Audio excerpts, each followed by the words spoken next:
Hello guys! Welcome back sa ating video ng palmistry. Sa video na ito ay tatalakayin natin ang star sign sa palad mo at ang mga kahulugan sa bawat lugar nito.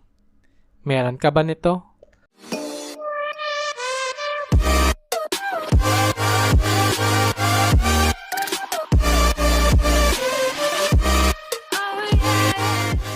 Ngayon ay ating alamin. Ang bituin sa palad ay katulad ng star na pattern na nabuo sa tatlo o higit pang maliliit na guhit na nagsalubong. Ang mga bituin ay may iba't ibang mapalad o hindi magandang implikasyon na napapailalim sa kinalalagyan sa palad. Ngunit karamihan ay maswerte. Ngayon ay tingnan natin ang mga implikasyon ng mga bituin sa iba't ibang lugar sa iyong palad. Ang una, ang star sa sentro ng palad. Ang star na nabuo sa sentro ng palad na makikita sa larawan ay hindi magandang palatandaan. Ito ay masasabi natin na malas at ikaw ay padalos-dalos at walang ingat. Kaya ikaw ay madaling makaranas ng kabiguan dahil sa mapusok, ngunit ito ay malulutas mo kung maitatama mo ang iyong pagkakamali. Ang sumunod ay ang star sa sunline. Kung ang star ay nabuo sa isang lugar ng sunline na makikita sa larawan, ito'y sinasabi na ikaw ay magkakaroon ng espesyal na swerte. At ikaw ay maaaring makakuha ng magandang pabor na magdadala sa iyo sa kaligayahan.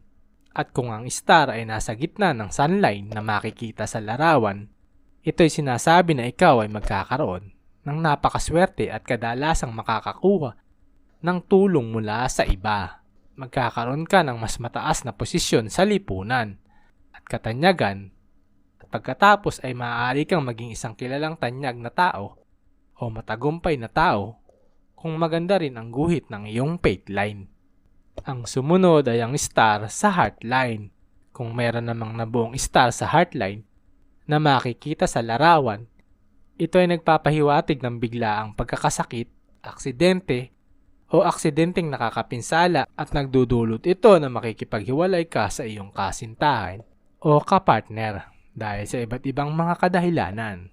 Ang sumunod naman ay ang star sa headline. Meron ka ba nito? Kung merong nabuo na star sa headline na makikita sa larawan, ito ay isang nagbabantang palatandaan na nagpapahiwatig ng posibleng pinsala, sakit o problema sa trabaho, lalo na ang pinsala sa ulo o sakit tulad ng migraine at sakit ng ulo. Kung ang star sign ay malapit sa headline, ito ay nagpapahiwatig na ikaw ay matalino, mabilis makapag-isip at maparaan. Ang sumunod naman ay ang star sa fate line. Kung ang star ay nabuo sa fate line na makikita sa larawan, ito ay nagsasabi ng pabago-bago na kapalaran, maging ang sakuna o pagkaulila sa mga magulang simula sa pagkabata. Kung ang star sign ay malapit sa fate line, ito ay nagsasabi na gagawa ka ng magandang tagumpay sa trabaho at mahusay ka sa pamamahala at pamumuno. Ang sumunod ay ang star sa lifeline.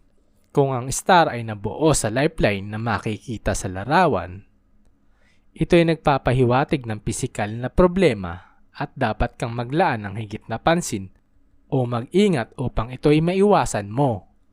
Kung naputol ang lifeline at may star sign na sirang bahagi, ito ay nagpapahiwatig na magkakaroon ka ng malubhang sakit at dapat kang mag-ingat. At ang huli, kung ang star ay meron sa mount ng luna. Ang star sa mount ng luna ay kilala sa tawag na canopy, na naglalarawan ng talent at sinasabing ikaw ay matalino at may mataas na antas ng pag-iisip at karunungan, o merong talent sa technical, at ikaw ay madaling matuto, at ikaw ay magkakaroon ng mataas na antas na tagumpay sa isang larangan. Ikaw ay mamamahala sa mga profesional na kakayahan. Kadalasan ito ay kaalaman, artistic, o akademya. At kadalasang ang taong merong ganitong star ay magagaling sa technique. So guys, sana ay may natutunan kayo sa ating video, at sana ay nakatulong sa inyo. At kung gusto mo pa ang ganitong video, paki-comment naman sa ibaba. At kung nagustuhan mo ang video na ito, pakibigyan naman ng thumbs like at paki-share na rin para sa kaalaman ng iba. At huwag kalimutang mag-subscribe, pindutin ang bell para lagi kang updated sa bagong upload videos ko. As always, like and share. Ingat, God bless, thanks for watching, and goodbye.